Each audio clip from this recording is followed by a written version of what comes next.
यज्ञ की रचना की, सबको बुलाया, छोड़ ब्रह्मा विष्णु महेश। देवता विमान पर बैठकर कैलाश के ऊपर से जाने लगे। मां सती ने पूछा, प्रभु ये देवता कहां जा रहे हैं? बाबा ने सब बताया। मां ने कहा, प्रभु पिता के घर उत्सव है। जो प्रभु आय सो, यदि आपकी आज्ञा हो जाए नाथ तो मैं भी हो आऊं उत्सव में से। बाबा ने कहा, देवी पहली बात, आपके पिताजी ने हम लोगों को बुलाया नहीं है। लेकिन एक सिद्धांत आपको सुनाऊं देवी, जीवन में 4 स्थान से भूल कर भी निमंत्रण नहीं ढूंढना चाहिए। 4 स्थान पर बिना बुलाए जाना चाहिए। कहां? पिता के घर कोई उत्सव हो तो बिना बुलाए पहुंचना चाहिए। मित्र के घर कोई उत्सव हो बिना बुलाए जाना चाहिए। सदगुरु के घर कोई उत्सव हो बिना बुलाए जाना चाहिए। और अपने स्वामी के घर कोई उत्सव हो रहा हो तो वहां भी बिना बुलाए जाना चाहिए। इन 4 स्थानों से निमंत्रण नहीं ढूंढना चाहिए। परंतु देवी, यदि जानबूझकर नहीं बुलाया गया है तो मैं कहता हूं, ताहां गए कल्याण न हो। वहां जाने पर कल्याण होने वाला नहीं है। मां नहीं मानी। अंत में मुख्य गणों को बाबा ने साथ में देकर भेजा। पिता के घर गई, यज्ञ मंडप का दर्शन किया। सभी देवताओं का स्थान, रुद्र का कोई स्थान नहीं। मां का शरीर क्रोधाग्नि में भभक उठा। मां बोली, हे देवगण मुनिगण, ध्यान से सुनिएगा। आप में से जिसने जिसने बैठकर मेरे पति की निंदा की है अथवा अपने कानों से इनकी निंदा को श्रवण किया है, आप सबको दंड मिलेगा। मर्यादा कहती है, जिस सभा के मध्य में संत की, शंभु की और श्री हरि की निंदा हो रही हो, वहां बैठे हो। यदि भुजाओं में शक्ति और सामर्थ्य है तो निंदा करने वाले की जिह्वा काट दो, और यदि शक्ति नहीं है तो कान बंद करके चले जाओ। मेरे पति केवल मेरे पति नहीं है, जगत के पिता हैं। और आज मंदमती मेरे पिता ने मेरे पति का अपमान किया।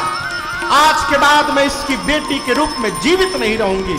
इतना कह के सती मैया ने दाहिने पांव के अंगुष्ठ से शरीर में योगाग्नि को प्रज्वलित करा के और मां ने अपने आप को सभा में जलाकर बंद। हाहाकार मच गया हो। मां का शरीर क्रोधाग्नि में, योगाग्नि में भभकने लगा। बाबा को पता चला। बाबा ने वीरभद्र को भेजा। वीरभद्र बाबा के गण आए। सबसे पहले यज्ञाचार्य की दाढ़ी नोची। जिस यज्ञ में रुद्र का वाहन नहीं हो, आचार्य बने हो, दाढ़ी नोची। पूसा नाम के देवता के दांतों को तोड़ दिया मारकर। किसी का आंख फोड़ा, किसी का पांव तोड़ा, किसी का हाथ तोड़ा, किसी का पीठ तोड़ा। दक्ष के सिर को वीरभद्र ने हाथ से पकड़ा, घुमाया और धड़ से सिर को उखाड़कर अग्नि कुंड में ले जाकर यज्ञ की पूर्णाहुति कर दी। यज्ञ विध्वंस होने लगा। बाद में यज्ञ को बचाने के लिए, यज्ञ नारायण है न हो, उनकी रक्षा करने के लिए भगवान श्री हरि, भगवान शिव का आवाहन हुआ। यहां दर्शन करिए। मैया प्राण छोड़ने से पहले राम जी से वरदान मांगते, प्रभु जन्म जन्म शिव पद अनुराग। हे राघव जी, मैं आपसे इसलिए वरदान मांग रही हूं कि मैं जानती हूं मेरे स्वामी आपको भगवान मानते हैं। आप उनको भगवान मानते हैं, वो आपको भगवान मानते हैं। और मैं जानती हूं यदि आप कह देंगे ना तो वो ना नहीं कहेंगे। आप मुझे वरदान दीजिए प्रभु, अगले जन्म में भी मैं उनकी ही चरणों की दासी बनूं। इसके अलावा मुझे आपसे कुछ नहीं चाहिए। दक्ष का सिर उखड़ गया। बाद में बकरे का सिर लगाकर रखा गया उस पर। दक्ष का शरीर मनुष्य का, सिर बकरे का। अब बोली बदल गई, बकरा जैसे गाल बजाने लगता है, दक्ष गाल बजाने लगे। भगवान शंकर देखे तो उनको हंसी आ गई। बाबा के गण सोचे इस प्रकार का साउंड होने से हमारे बाबा प्रसन्न हो जाते हैं। तब से लेकर आज तक बाबा के भगत उनके सामने गाल बजा बजा कर उनको प्रसन्न करते रहते हैं। तब से परंपरा चल पड़ी। राम जी ने कहा, सती जी आपके पिताजी जीवित हो गए हैं, बकरे का सिर लग गया है उनको, अगले जन्म में भी उनकी ही बेटी बना दो। बोले भूल कर भी नहीं, दक्ष की बेटी हूं इसलिए शरीर छोड़ रही हूं, पत्थर की बेटी बनाइएगा स्वीकार है, लेकिन दक्ष की बेटी मत बनाइएगा। इसी वरदान के कारण सती मैया का अगला जन्म हिमांचल महाराज के घर में पार्वती मैया के रूप में भया है।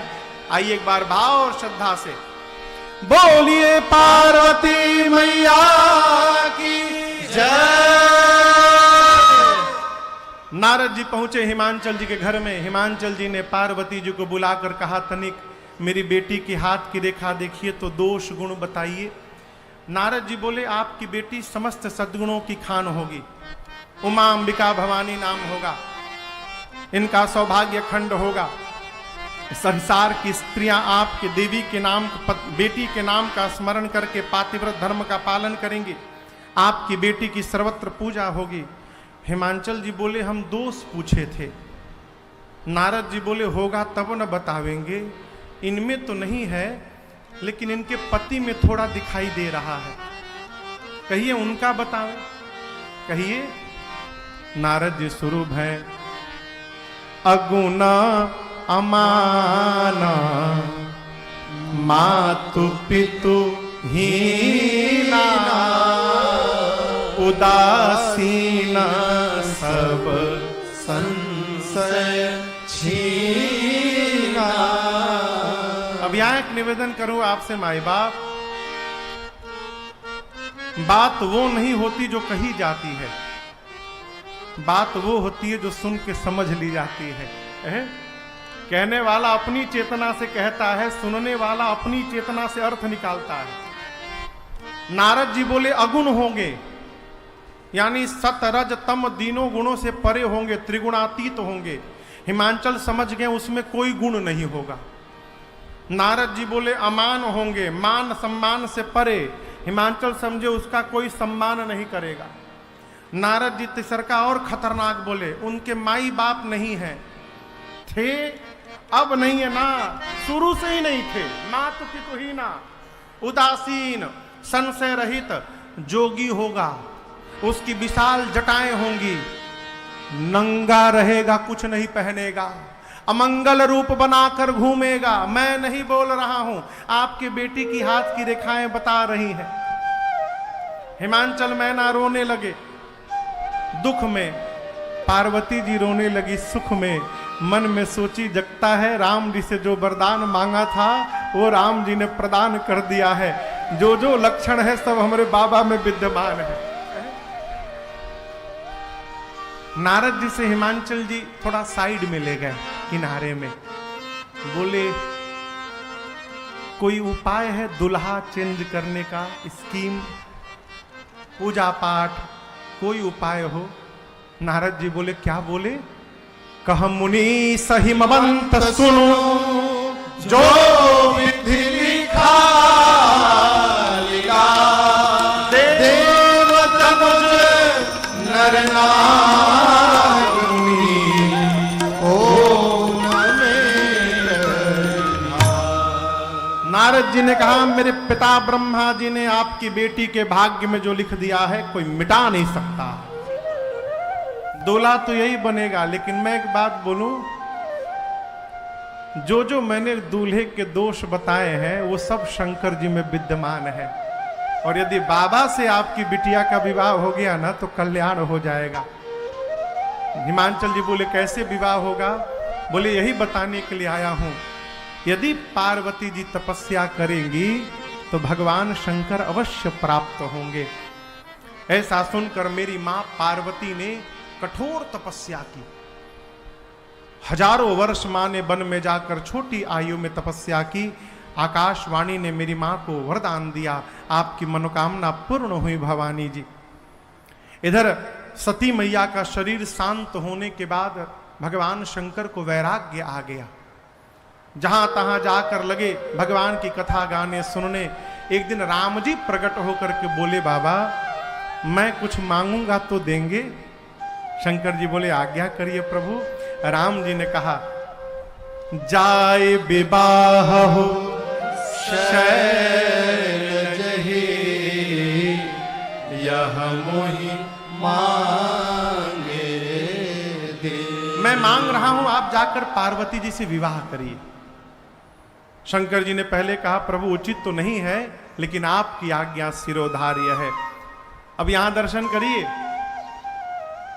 शंकर जी ने सोचा कि पार्वती ने पिछले जन्म में मेरे भगवान की परीक्षा ली। अब इस जन्म में जब तक मैं उनकी